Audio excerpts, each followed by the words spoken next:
So please, everyone, a round of applause for Hank van der Merwe as he takes the stage. Thank you. Good evening. I'm going to start off by not standing on the stage, if you don't mind. You put a wonderful stage here for me, but I like to walk. So as you can hear from my accents, I'm from West Pennant Hills. Been in Australia for 5 years now. Mate, how are you? Passport says Australia, but the accent comes through every now and again. I've been doing this for 20 years. I've been in leadership development. I was the head of market distribution for a big mobile company in South Africa called Cell C. And I had 150 people reporting to me, 150 people reporting to me. And I decided to get out of the corporate world when I put Pythagoras' theorem into my board reports and nobody read it. I said the square and the hypotenuse is equal to the sum of the squares on the two adjacent sides. I put it into the board report. No one said a word, and I thought, clearly you value what I do here. And I decided to leave and to help other people who I felt were as frustrated as I was. I wrote a book for children called Yes, I Can, and I used to go into townships in South Africa teaching children about leadership because I felt that there wasn't much in the country at the time. Mandela, was out of politics and on his way, so we kind of had to, step in and do what we could. Been shot at a few times in townships trying to teach children about leadership. What else did I wrote a book called Live on Purpose. Yeah, I wrote a book called Live on Purpose that was endorsed by Ken Blanchard. Anybody know Ken Blanchard, the 1 Minute Manager? No? Yes? No? All right. So he's a guru. He's been around forever. I think he wrote his first book in 1969, which is the year I was born. Feels like just yesterday. And I wrote this book called Live on Purpose after traveling and looking at different organizations and wondering why is it that some people are doing really, really well and some people are not doing really, really well? The individuals themselves, why is that? What's the difference? And it came down to me, eventually, it was about purpose. People who had a very clear sense of who they were and what they wanted were outshining those who were just in it for, being in it, right? The people who were kind of in the rat race. So I wrote this book called Live on Purpose, and as I said, have been able to travel the globe, 25 different countries. I've been to some strange places. I want to say strange, just, leadership. Nigeria is an interesting place to do leadership. All right, you get an armed guard to the place and from the place in case they kidnap you. That was fantastic. I've been held up at gunpoint in the DRC by a 12-year-old boy with an AK-47. His name was Sir. Yes, sir. No, sir. What can I do for you, sir? I've been to places like Iran. I was in Damascus before all the problems hit, and I've been to some really, really interesting places. And what I've learned and what I'm going to talk to you about tonight is basically what I've learned in all of those trips and all the places that I've been to and all the people that I've met. I've met literally thousands and thousands of executives and people who are at the top of the game and people who are at the bottom of their game. And what I'm about to talk to you today is what I've seen and what I've heard and what I've learned in those 20 years. So the topic tonight is how to inspire, lead, and motivate your people. Just one word of warning, if I do speak too quickly, please just put up your hand and ask me to slow down. When you're from Johannesburg, if you move slowly, you become a target. So I'll try and slow down here and see what we can do since we're in Australia. I'm a little bit more chill today. I've just landed from the Gold Coast and I'm going back tomorrow. So I've been frolicking in the waves today and I've just come here especially to see you. And then I'm going back tomorrow to do some more frolicking. So the three big things that I want to talk to you about tonight are as follows. So number one, the role of the leader in aligning the heart, the head, and the hands of your best resources. And by your best resources, obviously, I mean your people. All right. Secondly, the strategies and the tactics that you need to employ to create a high-performing culture or a culture where people thrive instead of just survive. And then finally, why motivation is a skill. All right, it's a skill, and it's the quality and not the quantity of motivation that's important. So before I get going in this room, how many of you are business owners? Put up your hand if you're a business owner and people report to you. All right, so you got people reporting to you, so almost everybody. Okay. Put up your hand if you are in a job and you report to somebody else, like you work, family business, you work for your wife or something. I do. All right, okay, so a couple of you. All right, wonderful. So then this, I think, will be quite appropriate for all of you. So the first piece of the puzzle here tonight is the role of the leader in aligning the head, the heart, and the hands of your best resources. Now, we use the word best resource quite flippantly. Everyone talks about people being your best resource. But how many would agree that sometimes people are not your best resource and they're actually a pain in the butt? Anybody? Yeah, absolutely. And and here's the thing about motivating staff. And here's the thing about leading people. Not everybody is coming with you. And you can have the best mission, vision, values, you can have the best systems and processes, but at the end of the day, it comes down to the heart count of the people that work for you, not the head count of the people that work for you. You can get people on the same page and you can create magic. You can put all the best systems in place and don't get everyone on the same page, and you're not going to create any magic. In fact, you're just going to create heartache. So I'm going to start with a presupposition. And I believe that ultimately, a business is a reflection of its leadership. So I want to put it to you. Do you agree with me that ultimately, at the end of the day, that a business is a reflection of its leadership, the people who are running the place? Put up your hand if you agree with me, please. Absolutely. So it's interesting with some of the clients that I work with who tell me the problem is not them, it's the people that report to them. And I've actually turned a couple of clients down when we can see clearly the issue is not the people that report to you, but it's rather you as the management team or you as the leadership team. You're actually where the problem is. And if you take on a job like that, you're going to lose. Because they're telling you the problem is all these people over here who are disengaged, and they throw numbers at you. They've been watching Gallup and they give you figures, actively disengaged, engaged. We know our figures. We've done a people culture. We know what people are saying, but it's not us, right? As the leaders, we're great, but it's the people below us. So if business is a reflection of leadership, right? So if it's a reflection of the leadership, whatever affects the leader affects the business. Do you agree with that? Whatever is affecting the leader affects the business. And I'm talking about leadership at all levels, not just leadership at the top, so not just the C levels, right the way down. Because every interaction is a leadership opportunity. Every interaction is a leadership opportunity. And everybody needs to be on the same page. So ultimately, if we were to work out what does a leader do, quite simply, leader does one of three things. Okay, let's start with the first one, solve problems. Who can give me an example of a problem that a leader would need to solve? Any ideas? What problems does a leader need to solve? Cash flow. All right, so a leader needs to sort out cash flow. That's a problem. All right, so it's a problem for everybody. Now, I'm going to use cash flow. Give me another one. So we've got cash flow. What else? Inconsistent amount of, so this is about lead generation. I think this was for you. Are you talking about Lenny? No, all right, fantastic. Not you at all. Okay, so cash flow. What about market share? Right, we need more. Or cost cutting, we need less. Or let's get rid of some people. So ultimately what you're doing is you're trying to solve problems. Now what you're doing to solve the problems is you are maximizing resources. So what are your resources? Well, your people are your resource. So you want to get all the clever people in the room and say, how do we manage cash flow?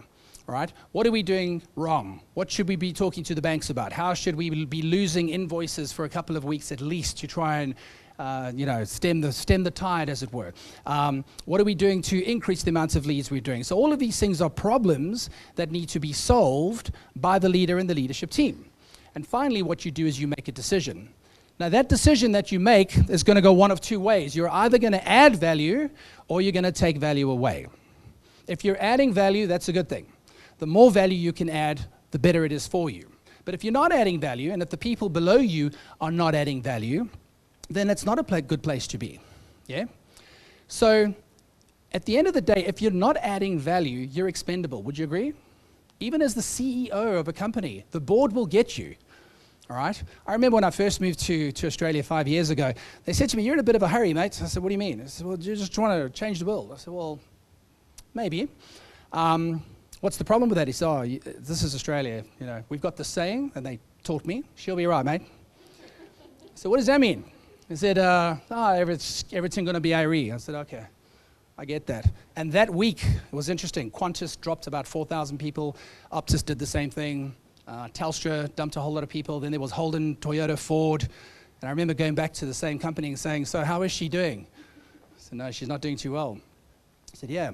You see, the problem is Australia is no longer a million miles away from everybody else. We're just 0.4 seconds away from the rest of the world. And we're part of the global economy. And there are some major game changers that are affecting us here as well as everybody else in the world. And one of those is automation. Yeah, we're automating at a rate of knots, which means we don't need people.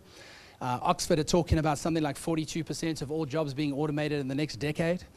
And you can just see the effects of automation. My kids, for their sins, they love Macca's. And we're in Macca's a couple of weeks ago. We try and only do it once every 6 months. So trying to ease them off the fast food. And we walked in and there was just buttons. We were just pressing buttons. Give me this hamburger and give me this, give me this, give me this. And we didn't even need to speak to anybody, right? It's all automated. Has anyone heard of a system called Canva, a program called Canva? Right? That is killing these little design companies. You don't need anybody to design your business cards. You can do it on your own. Right? You can buy pictures for $1.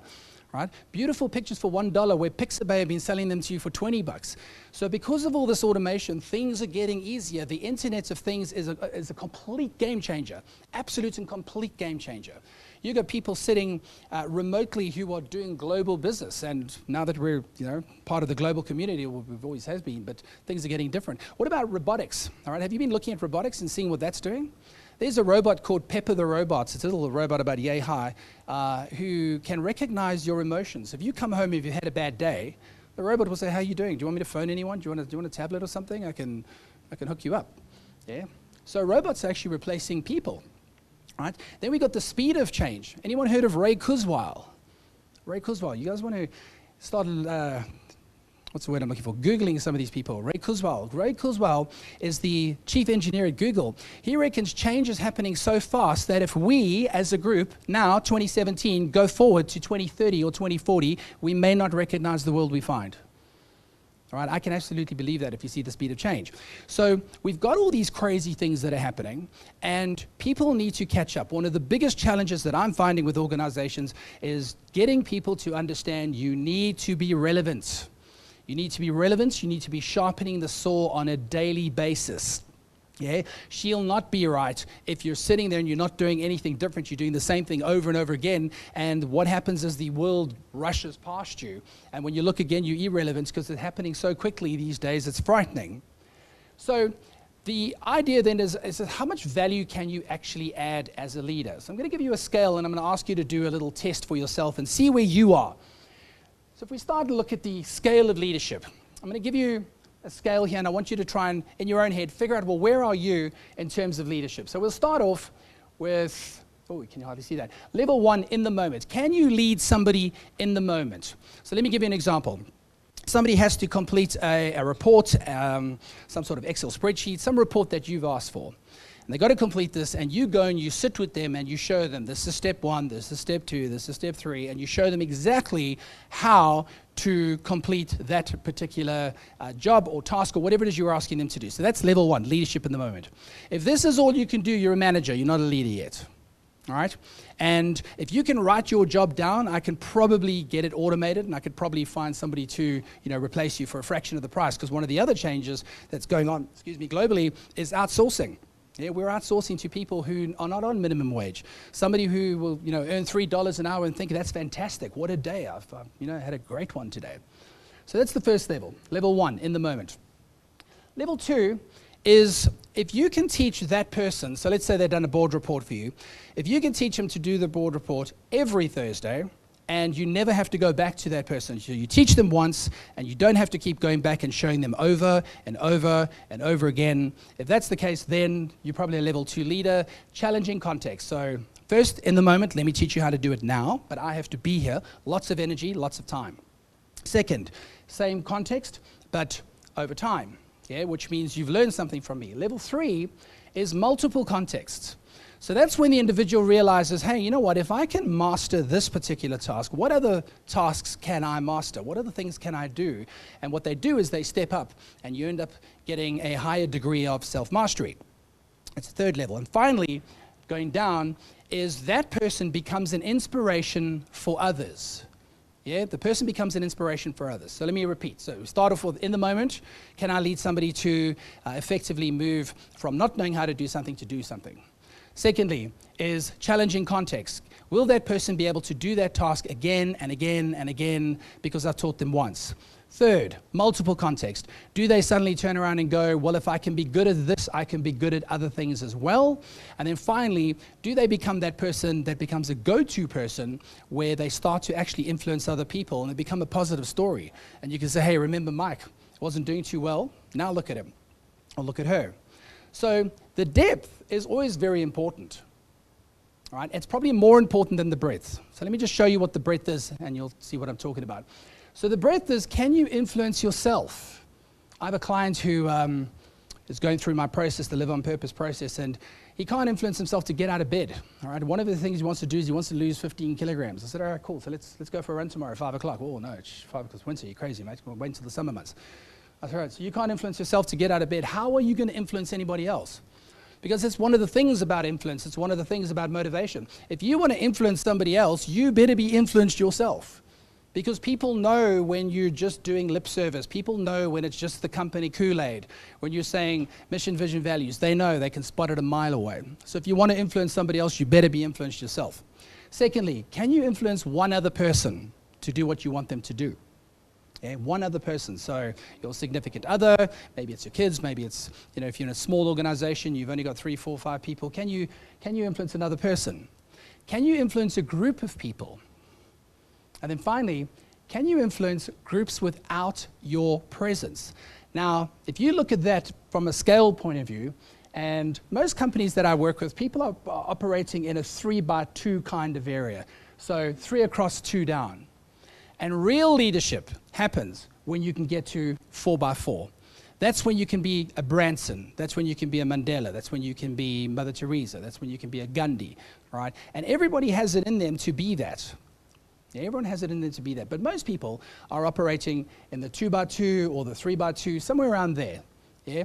And it takes a lot of energy to operate at those higher levels. A lot of energy. Because who you are as an individual, who you are as a leader has to fundamentally change in order for you to get to 4x4. As I talk to leaders, I notice that there are leaders who are very good strategists, and they're leaders who are very good tacticians, and sometimes we get this mix of both of them, leaders and tacticians. So let me show you my experience. So most of the companies that I work with just want tactics. It's a tick box. Yeah? Just send them on training, tick the box, and they've gone on training, and then they're done, and everything's going to be fantastic. And that's when you're lucky, when companies actually say, let's send them on training. I had a client recently, he says, we're cutting the L&D budget. There'll be no more training. People just need to get on with it. And I said to him, yeah, I heard about that because we were, halfway through the negotiations for a major rollout. And I said, so what is your footy team? And I don't remember who it was he told me, but let's just go Roosters. I said, oh yeah, Roosters. Interesting tactics for this year. He said, what are you talking about? I said, they've cancelled all training and they're just going to show up on Saturday and have a go. How do you think they're going to do? He said, they're going to get smashed. I said, sure, then why do you expect your people to not get trained and go out and represent you every single day and try and be the best version of themselves, and you're not even interested? Yeah? All you want to do is a tactic. Paint by numbers, tick the box, go here, go there, and everyone's going to be fantastic. But it doesn't work that way. Right? So 99% of the people that I run into, just tactical. Right? Give me an if-then. So if that happens, give me that. It takes a lot of energy. Can do that, but it takes a lot of energy. Then you get another group, about 0.8% who are the strategists. Now these are the thinkers. And the thinkers sit and think. And they go, I wonder how we can improve this. And which is great. They're thinking. But they can't really do anything. They can't execute. Yeah? So what do? They think some more and can't really execute. And then they have conversations with their boards and say, this is what I think we should do, but they don't execute. And by the time they're done, they haven't executed anything, which means we're probably back where we started. The final bunch is where the magic happens. And this is about 0.2%. Now, these are people who are strategists and tacticians. So the difference between a strategy and a tactic. The strategy is the long-term view. It's the long-term thing that you're trying to do. So a question that I ask leaders is, number one, what do you want to be known for? What legacy do you want to leave? Who are you? And then some sobering questions. If your position was up for elections, would anybody vote for you? I want you to think about that. So if you didn't have the positional power that you have, whether you're the C-level or business owner, and your position was up for elections, would anybody vote for you because you were the right choice? Right, sobering. The second question that we ask, if they get through that one, is, if you were arrested for being the leader you promised to be, would there be enough evidence to convict you? If we went and asked the people that you lead. Not if we ask you, because if I ask you, you're going to say, yes, absolutely, for sure. All right, let's go and ask the people that you lead. What do you think of this person as a leader? Did they provide you with the direction? Did they provide you with the support? What did they give you? So I want to do a quick exercise, and I'm going to need a couple of volunteers. And you don't have to get up and say anything. I'm just going to give you a piece of paper and ask you to just mark off some numbers. I'm going to grab a couple, and we're just going to look at the difference between strategy and tactics. So I'm just going to hand a few of these out. Would you mind playing with me? Thank you. Didn't mean that. There we go. Some more. Can you just pass these around, just a couple? Just for those of you that are sitting on the side. I just want a quick test. Okay. Yeah. Now, Lenny's told me that this group is fairly intelligent. You want to grab a pen? You got one? Yeah, Lenny said that this group is fairly intelligent, so I'm hoping this doesn't backfire. You guys all got pens? All right, feel free to keep them. Lenny said you can have them. All right, so here's what I'd like you to do. Could you do a timer for me? I just need a minute timer. So what I'd like to do, anybody, just a minute. What I'd like you to do is you'll notice that there's a whole bunch of numbers on your piece of paper. And in the space of 60 seconds, I want you to find each number, number 1, number 2, number 3, number 4, and I want you to keep going and get as many as you can in a minute. That's all you need to do. This is really, really easy. Anyone got a timer already? Yep. Right, let's go. Hit it. So just circle each one individually, many as you can. Let's see how you do. Can we do some background music? No background music required. It's more pressure this way when they're...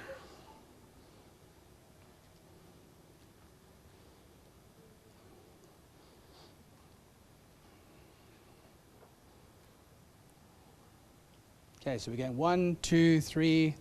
What are you up to here? No. Oh, you're doing your own thing? Yeah. There's a name for that, entrepreneur or unemployed.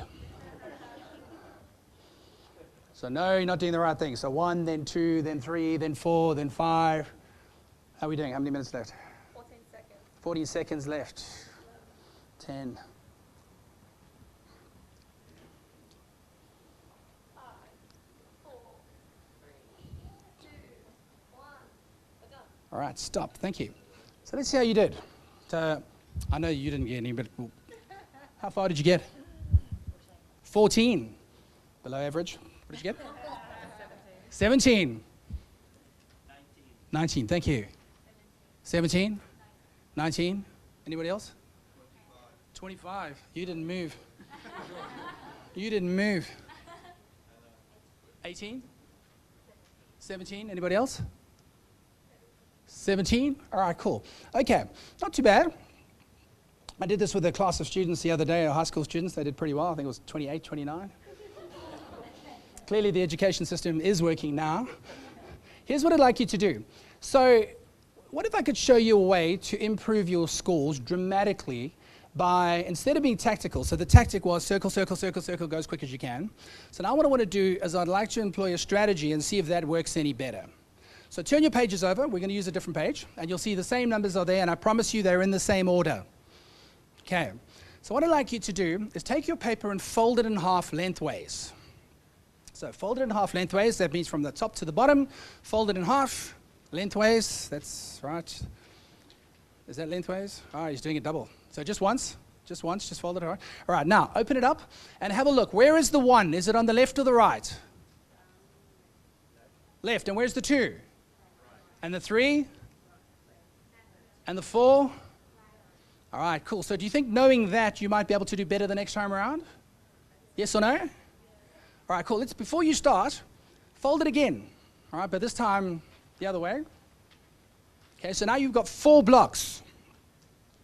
Now open it up and tell me, where is the 1? Where's the 2? Where's the 3? Where's the 4? All right, so do you think by knowing that you may be able to perform a little bit better this time? Okay, let's do it again. 1 more minute. Please don't use your other side and start at 17. All right, so start again. Delaney, can I get that timer going again? All right, go, go, go. Let's see how you do this time. Elevator music. Can we have some elevator music? Let's see how we do. I just want to beat 17.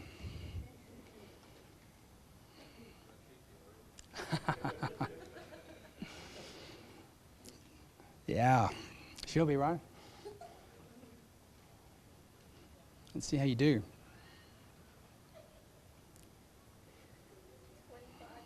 25 seconds.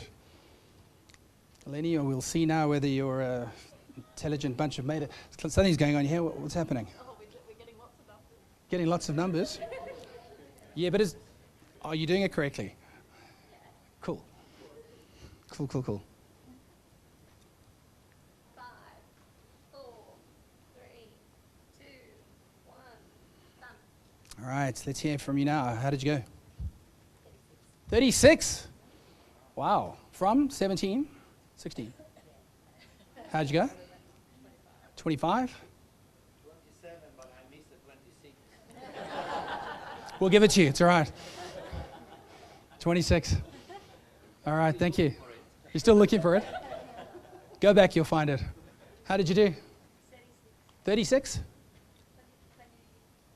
23? 31? 25? 24? 33. Okay, cool. So the difference between the two, the first one, it was just tactics, right? If then. Second time, there was a strategy involved. And the strategy is the long-term goal. When you're selling something, when you're presenting something, when you're trying to influence, you've got to think about what is the strategy? What is the big picture? And unfortunately, what I find is not a lot of people are thinking big picture. What they're thinking about is here and now, and they're repeating the same day over and over again, not thinking long-term, not looking out at what's changing, what's happening. I'll give an example. We went to our bank, and I'm not going to name them, we went to our bank, and we said we'd like one of those FPOS machines to take credit cards, and they said, give us a business plan, and there's a monthly fee, and they gave us a long barrier to entry, and we said, no, it's fine, don't worry about it, and then Apple Square came out, and now we've got the same thing for the same price. Yeah? Just like that, we found a product. Yeah? So just like that, they are no longer relevant in that particular area for us. And we're not the only ones that are doing that. The Internet of Things is a major, major game changer. And what you want to be doing is having discussions with your people about relevance. And you as a leader, relevance as well. So just by changing from a tactic to a strategy, immediately we've had massive, massive improvement. So let's go and have a look at a strategy for you as a leader. And this is going to come, it's quite interesting when I mention it. It's called servant leadership. And servant leadership means my success and your success cannot be separated. The better you do, the better I do. Which means I'm probably going to spend all my time trying to help you be the best version of yourselves. Now that's, again, it's a challenge because not everyone's coming with us. And it's frustrating. How many would you agree that leadership is sometimes frustrating? Right? And it's, you say, you just had one thing to do, man. Could you just do that one thing I gave you to do? Yeah? And when we ask people, so, what challenges are you having? Why can't they just be more like me? Why can't they do what I do? Yeah? I give out work very easily. I delegate. I do all the things that I'm supposed to do, but I take it back even faster because they let me down. Right? And that's absolutely the case for a lot of leaders. We get frustrated. Leadership is lonely. So servant leadership says, my success, your success cannot be separated. The better you do, the better I do. If we think about the conversations we should be having with our staff, let's look about when people make money in the world, there's really only 5 ways to make money. So if you can find another one, let me know. But just as a big group, the ways we make money are as follows. Number 1 is direct income.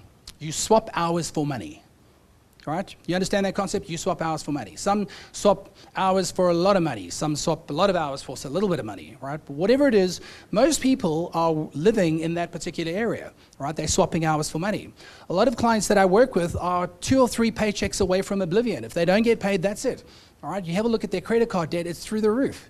So what are they doing? They're trying to live above their means, and they're trying to live, some sort of life that's been fed to you on television. And if your only way that you make money is direct income, then surely it would be a good idea to be number 1 in your world. Let's give that a test. Has anyone here ever been for an operation, some sort of serious one where they put you out and you go under and they take something from you? You have? All right, a couple of you. All right, so let's say you've got to go for your operation, and they give you a list of doctors in terms of success, from number 1 to number 100. Number 100 hasn't done too well, but they're trying. Yeah.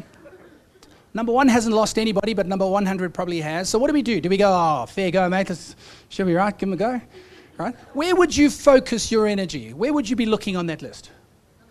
Number 3? Maybe? Top 5?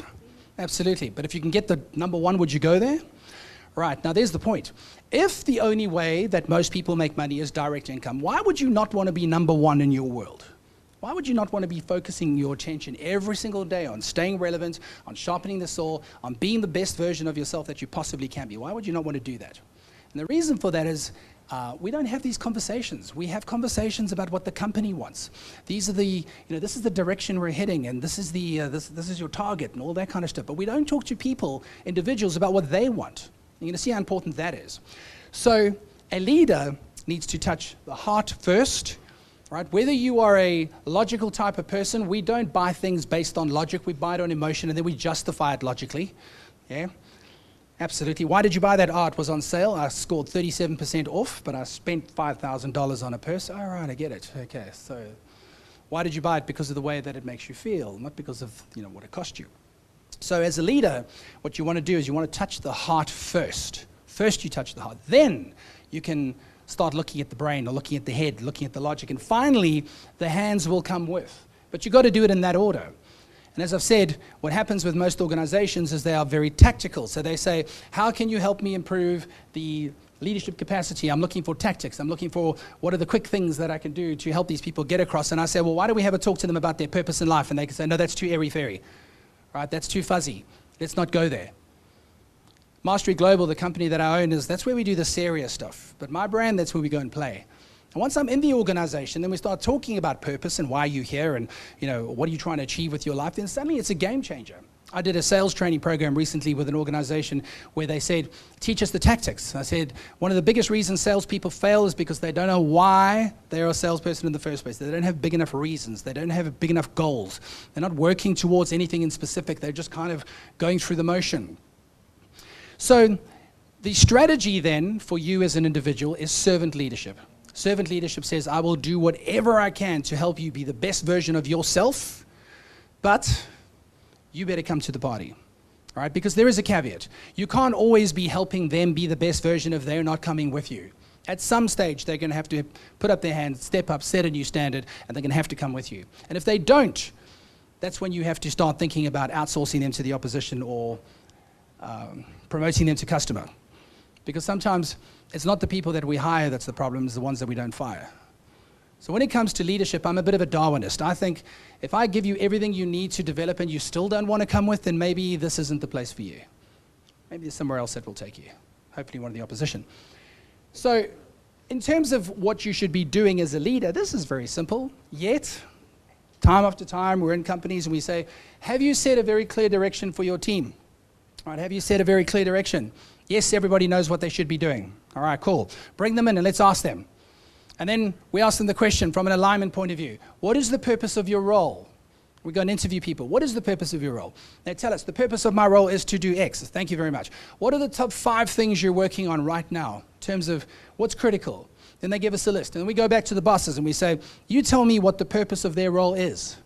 And they go, this is the purpose of their role. What are the 5 things I should be working on? These are the 5 things. Then we put them together.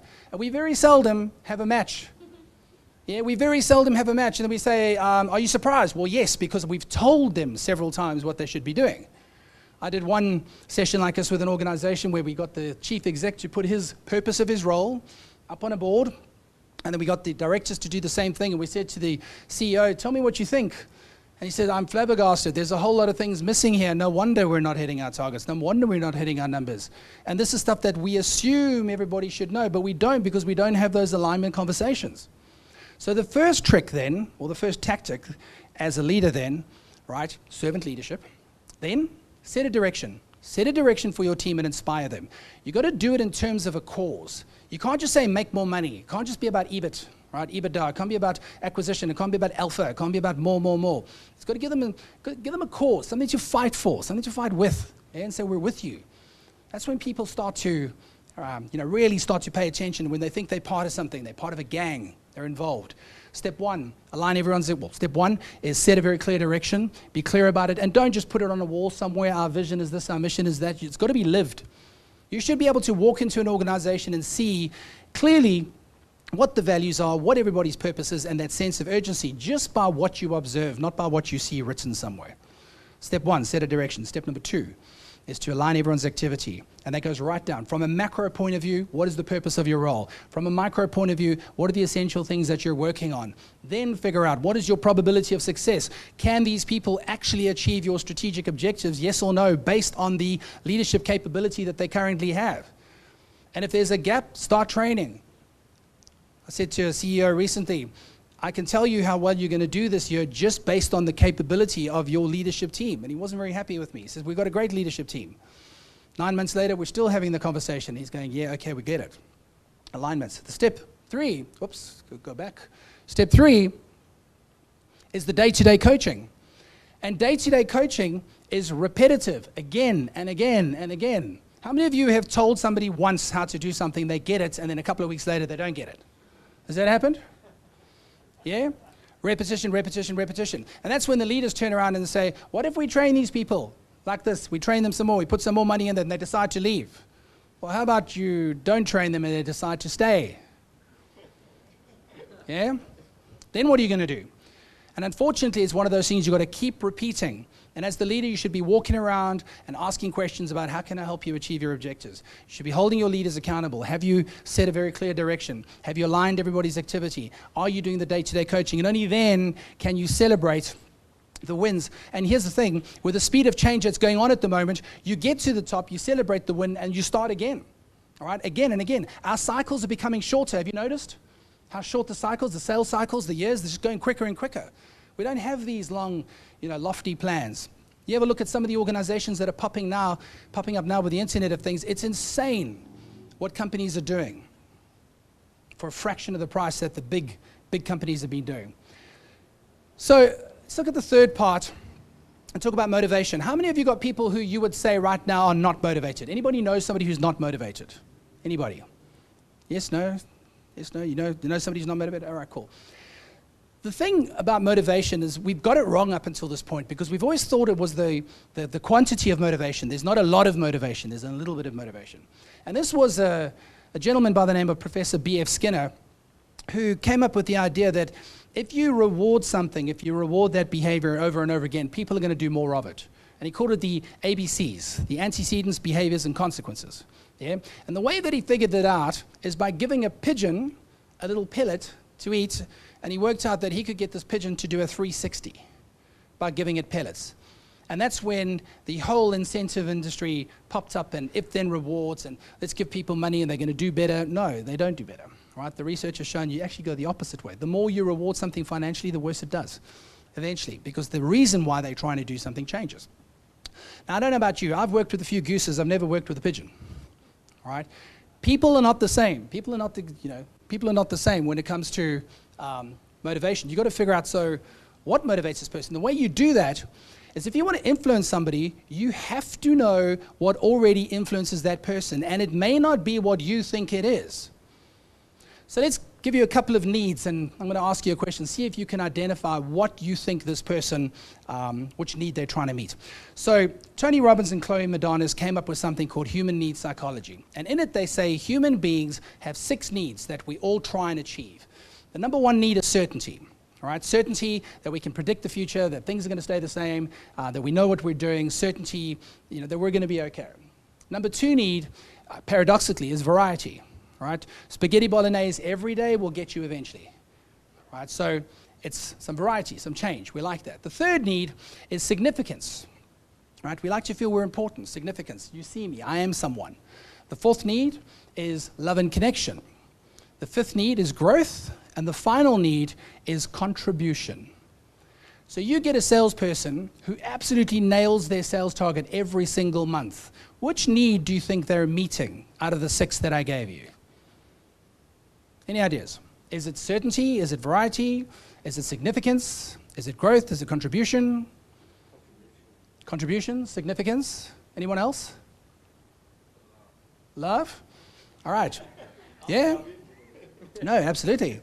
So here's the thing. All of those are correct. And if we come in with our paradigm to think that the only thing the person's after is significance, let me give them a trip to Thailand because they want significance, we may not be meeting their need because it could be love. Love for their family, right? It could be growth. I want to grow as a person, contribution to something bigger than myself. So when it comes to motivating people, you absolutely have to know, I keep bumping this, you absolutely have to know what influences them in order to motivate them. Because you can have that motivational outlook conversation. You can have that. You can have a conversation with someone to say, well, what's important to you? And let me help you do more of that while you are here with me. And sometimes it's not what you think it is. Somebody donates $1 million to a charity. What's the reason? Is it significance? Could be. Is it contribution? Could be that. Is it love and connection? Could be any of those things. So we want to slow down and N equals 1. What does this person want? How do I help them get that? So while you are here in this organization working for me, how do I help you get what you need? Now, what I find looking at various organizations and looking at individuals is that there are 3 levels. The first level, let me put that down, I keep going ahead. The first level is people who are involved in work activity. And this is when the job defines them, the position defines them. They define themselves by positions, by possessions, and by perceptions. Right? It's the title. It's I'm a manager, I'm a leader, I've got the corner office, I've got the car, I've got all this kind of stuff. Yeah? I've got power, I've got all these things. And they define themselves by it. And the problem with this is where the rat race is run. All right? Because it's just repetitive. It's over and over again. And you can tell when people are here. All right? Because mainly they're depressed, suppressed, oppressed, and unimpressed with life. And they normally know stuff about HR, right? You go and say to them, hey, I'm going to give you a final written warning. Oh, mate, you can't do that. Article 3.2A of the Fair Work Australia. And they consult to other people, right? They're consulting, right? Because they're very busy down the bottom there. They're very reactive. And they caught up with the day-to-day stuff. You know you're dealing with somebody who lives here when you say to them, or when they say to you, if I leave this place, it'll fall apart. Yeah? They can't do without me. Work activity, and this is what defines them, because they're not looking up, they're not thinking about, is there anything past this? I had a client recently saying, what did he say to me? Yeah, but not everybody needs to develop. Surely it should be okay if we just want to like plod along. I said, yeah, that's fine, but then it should be okay as well if you're no longer adding value for your organization to say, you're surplus to our needs, right? And that's the fact. If you're not adding value, you're expendable. Stop adding value for a while and see how long you last. You're not going to last very long. And you can't say, oh, she'll be right. I'll be right, mate. Give me another year. Take me 15 months to learn this goal or task because that's the speed I want to work at. No, it doesn't work that way. Right? We're in a now type of environment where we have to figure out things immediately. So people who are caught up at this bottom of the triangle, work activity, takes a lot of energy from you as a leader to train them and to constantly be talking about direction and to constantly be saying this is the vision and doing the team building and building rafts and cooking eggs and falling into each other for trust exercises. There's a lot of energy required at the bottom here for people like this. Now and again, people start to look up and they start to look at their work purpose. So why do I come here? What do I do? And one of the biggest ways to motivate people in the work environment is to figure out how do we create meaningful work? All right? How do we link what you are doing to a higher purpose? And you've got to find that as a leader. You've got to figure out what is it? What is it we do? What problem are we solving? How do we help people get to the next level and create a purpose? And the research has shown us that one of the biggest things you can do is help people link, right, meaningful work to what they're doing. You ask the person, what is your purpose at work? My purpose is to use my skill, my talent, to do what? To help other people, what? And you actually start to pull them up, and it's called an elevation strategy, and you lift them up. And instead of them being so task-focused, now they look up and go, well, what good am I doing in the world? How am I changing the world by doing what I'm doing here? And it's interesting, not a lot of people know that. I say, well, tell me what you do. How does it change the world? How is the world better because you're here? Oh, I don't really know. You want to be able to draw that golden thread between all the activity of everybody in your organization and its ultimate vision, right, which hopefully is something good. Yeah, we've got enough Muppets out there. There's enough. Don't need any more. So what we want to do is create organizations that are purpose-driven and are making the world a better place. Okay? Let's go and have a look at the last piece. Now, what will get you to the top level is when you're very clear about your life purpose, why you're here in the first place. And it's a very tough question to ask somebody, what is your life purpose? And they go, well, I haven't really thought about that, but I'm fairly successful. Well, how successful are you? Very good. I have a car, I've got a house, I've got a boat, I've got a mortgage, I've got debts, I've got a wife, second wife, and I've got a couple of kids, got everything I need, got all the trappings of success, yet we're not fulfilled and we're not happy. And it's very difficult to talk to people about that. What is your life purpose? Never thought of it. And it's confronting. Sometimes you look at your life and you go, is this it? Is this everything that I've done? Is this what I've become? Is this what I want to leave? We're here for a good time. We're not here for a long time. Now, it's over pretty quickly. Next week is my 50th birthday. Last week was my 21st. It goes there quickly. Yeah? It goes there quickly. So when you can understand what your life purpose is, why you're here in the first place, then it filters down. So people that have got a very clear life purpose have got a very clear work purpose, and therefore the work activity they do is in alignment. But if all you do is focus on the bottom, what's the work activity, and you forget to look up, that's when you get caught up with the day-to-day stuff. And that's when it's a lot of energy as a leader to try and deal with that. When you can understand what somebody's values are, right, you think about what their values are. What do you value? Now, I'm not talking about honesty and integrity and all those other wonderful things. What do you value? I value helping people. I value my family. When you can figure out this, someone's map of the world, when you know what makes them tick, when you know what their purpose is, when you know what their values are, then that is a conversation that you can have to motivate them. How is this behavior that you are currently displaying taking you closer towards your goal? Because if it's not, stop it, go back the other way. But generally in performance conversations, we talk about what they missed. You were supposed to do X, you did Y, and so why? Why did you do not, why didn't you get X? And let's have a conversation about that. And it does motivate people, because people know when they haven't done well. They know when they haven't hit their numbers. They get it, yeah? But what's missing is the why. I like this quote, or this saying, that it's almost impossible to think bigger than you're feeling. And if people are feeling the grind, if they're feeling stressed, if they're feeling tired, if they're feeling beaten down, if that's what they're feeling, and you suddenly say, hey, we're going to have a brainstorming strategy session and we're going to figure out the new direction for the company, it's very hard to do. Because in their mind, they're in survival mode, in their body, they're in survival mode. So what you want to try and do is to lift that up. And one of the ways to do it, and I found that works extremely well, is to sit down to somebody and say, what is your purpose? And if that's too tough, ask them this question. What does an extraordinary life look like for you?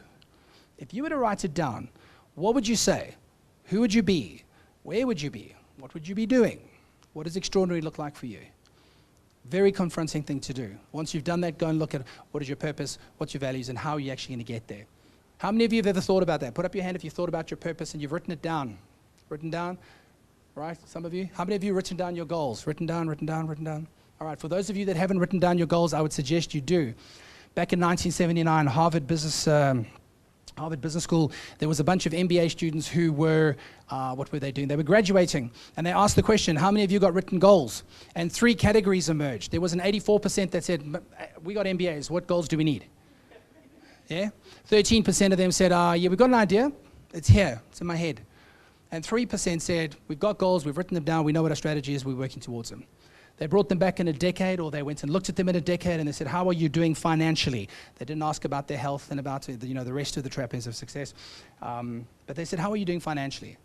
What came out was really, really interesting. 13% who had goals but not written were worth, on average, twice as much as the other 84%. The 3% were worth, on average, 10 times as much as the other 97% combined. If you want to read that story, it's in a book called What They Don't Teach You in Harvard Business School by Mark H. McCormick. All right. So the difference is when people know what they want and they're working towards a goal, a lot easier to motivate and a lot easier to work with than people who are just coming up to make up the numbers. Even somebody who says to me, I worked so that I can pay the rent. Now, that's why I come here. I've got a mortgage, I've got bills. That's why I come here. Now, you could just stop there and say, okay, that's the same as everybody else. Or you could say, well, why is that important to you? And you just keep asking the why questions, because eventually you'll get there. It's important to me because I need a home. Why? Because I have a wife and kids. Why? Because I love my children. Ah, so you work for your family. Now, isn't that interesting? So you're not working for rent, you're working for your family. Now, that's a better motivator than I'm working for rent. Sure, you're still working for rent, but the reason you're doing it, your why, is bigger. Mark Twain said the 2 most important days in your life are the day you're born and the day you figure out why. So I want to show you a quick video. I hope you haven't seen this. This is a guy called Michael Jr. And bear with me for a minute before. It's about 2 or 3 minutes. Let's have a look at what happens when you know your why. The series is called How Do I Know? And a lot of times when people hear the phrase, how do I know, the next thing they say is what? How do I know what? But the key really isn't to know what. The key is to know why. Because when you know your why, you have options on what your what can be. For instance, my why is to inspire people to walk in purpose. My what is stand-up comedy. My what is writing books. My what can be going out with some friends to eat. In fact, another what that has moved me towards my why is a web series that we have out now called Break Time. So every Wednesday at 3 o'clock, you should subscribe to the channel. We do a series called Break Time on YouTube. So 3 o'clock, we drop a new episode. One episode in particular, I'm about to show you a clip to. We were in Winston-Salem. So Break Time, this is how it works. I travel the country, I do stand-up comedy, probably an hour, hour and a half at an event. And in the middle of my show, I'll just sit down and start talking to the audience. And funny just happens. Or I'll meet somebody who's really interesting. So I met this one guy, and he said that he teaches music at a school. I was like, all right, you teach music, can you sing? And then I'm just going to show you the clip. Check it. So you're a musical director. Yes, Cool. sir. All right, so let me get a couple bars of like Amazing Grace. Can you do the first part of that? Go ahead. Amazing grace, how sweet the sound that saved a wretch like me. Wow. That bro could sing. You know what I'm saying? All right. Now, what you give me the version is if your uncle just got out of jail, you got shot in the back when you was a kid. I'm just saying, let me see the hood version real quick, if you know which version I'm talking about. Just see if that exists. Let me see what you got. Amazing grace, how sweet the sound that saved a wretch like me.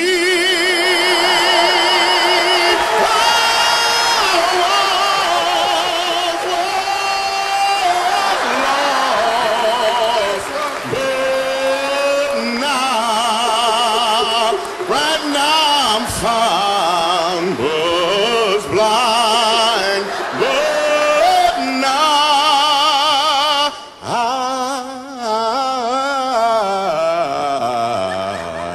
I see.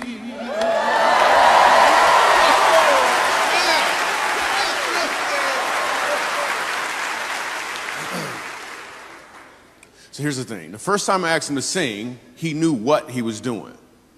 The second time I asked him to sing, he knew why he was doing it. When you know your why, your what has more impact because you're walking in or towards your purpose. Is that different? Absolutely. Steve Jobs said, I want to put a dent in the universe, and everything that he did, and he wasn't an easy man to work for, but everything he did kind of stemmed from that goal. So you as a leader then, to be thinking about, let's just recap quickly, or what do we need to do? Well, servant leadership, number one. And servant leadership says that I will do whatever I can to help you be the best version of yourself, but you better come along. Then, what else do we do? Well, set a very clear direction for everybody. Show them this is where we're heading. Give them something to look out for. Give them something to inspire them. Give them a cause. Give them something to, that they want to get behind you. All right?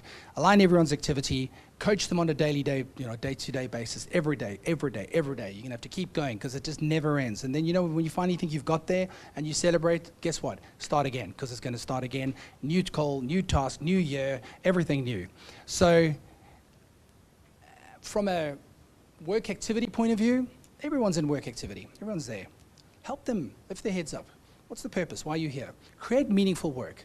And if you can figure out what your life purpose is and what does extraordinary look like for you, and you can articulate that, then we can have those motivational outlook conversations, because then it's easy to move someone, all right? Easier than going along and telling them what the company wants.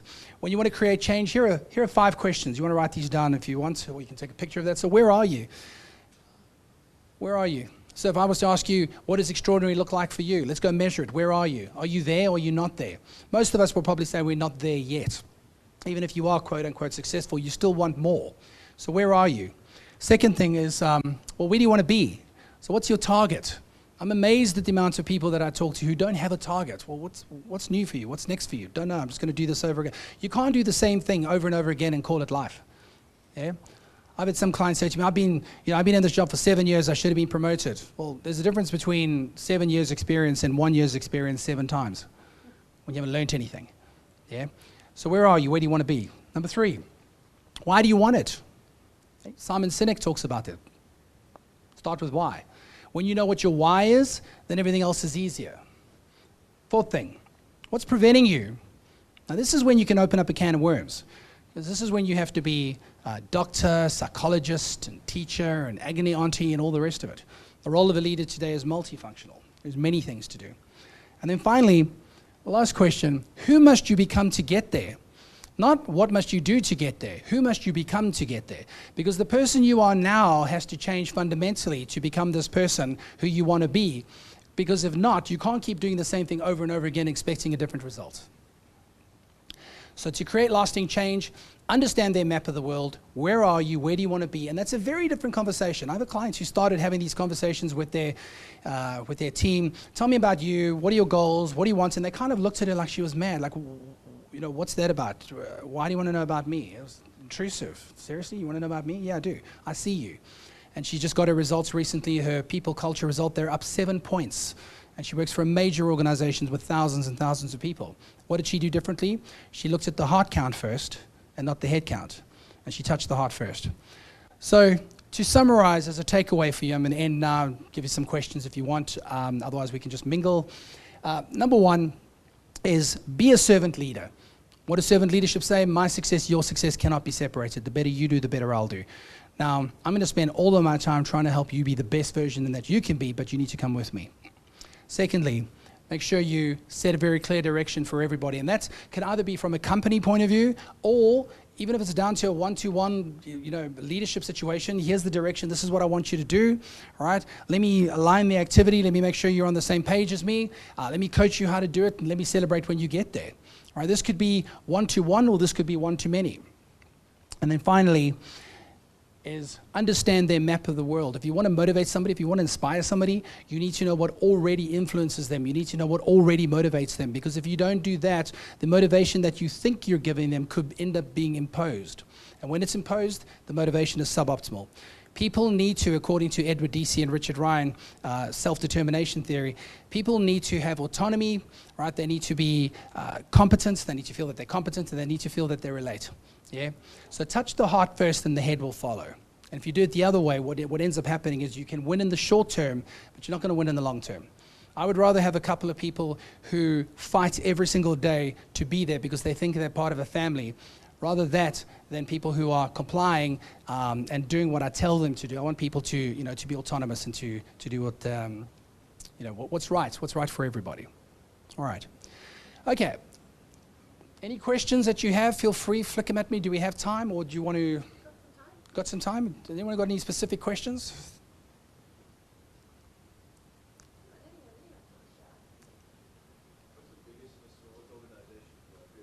One person. I've worked with one person, that's the smallest. And the biggest one, let's think, Honeywell. I was with them in Russia, and they've got thousands, SAP, thousands, Coca-Cola, Pfizer. But then we're not working with all thousands, we're working with the leadership team. So we end up with a group of 30, 40, 50 people. But the smallest group I've ever had is one. Shortest and longest time? All right, well, it depends on what their objectives are. Each person is different. So there is no shortcut to any place worth going. And that's the problem. A lot of people want an instant, give me a fix now, read a book, and then I'm fantastic. It's not going to work that way. Sometimes there's groundwork to be done. And normally it's about the leader. I said to you earlier that a business is a reflection of its leadership, meaning that the leader has to change first in order for the organization to change. So you're talking from if I just say somebody wants to improve sales, you're looking 3 to 6 months to really get it embedded, although we can triage it and say, what are 5 things you can do right now to pick up 5%, 10%, whatever it happens to be. But like anything, it takes time. And the quicker you do it, sometimes, it's not sex. It will be long time, not short time. So we love you long time. $5. All right, what else? Anything else?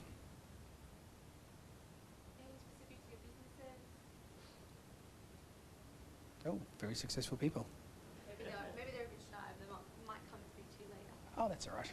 Yeah, maybe they don't want to tell them everyone's successful and then they give me a problem here because then we know what's going on in their organization. All right, cool. So then in the words of the king, well, thank you very much. Thank you.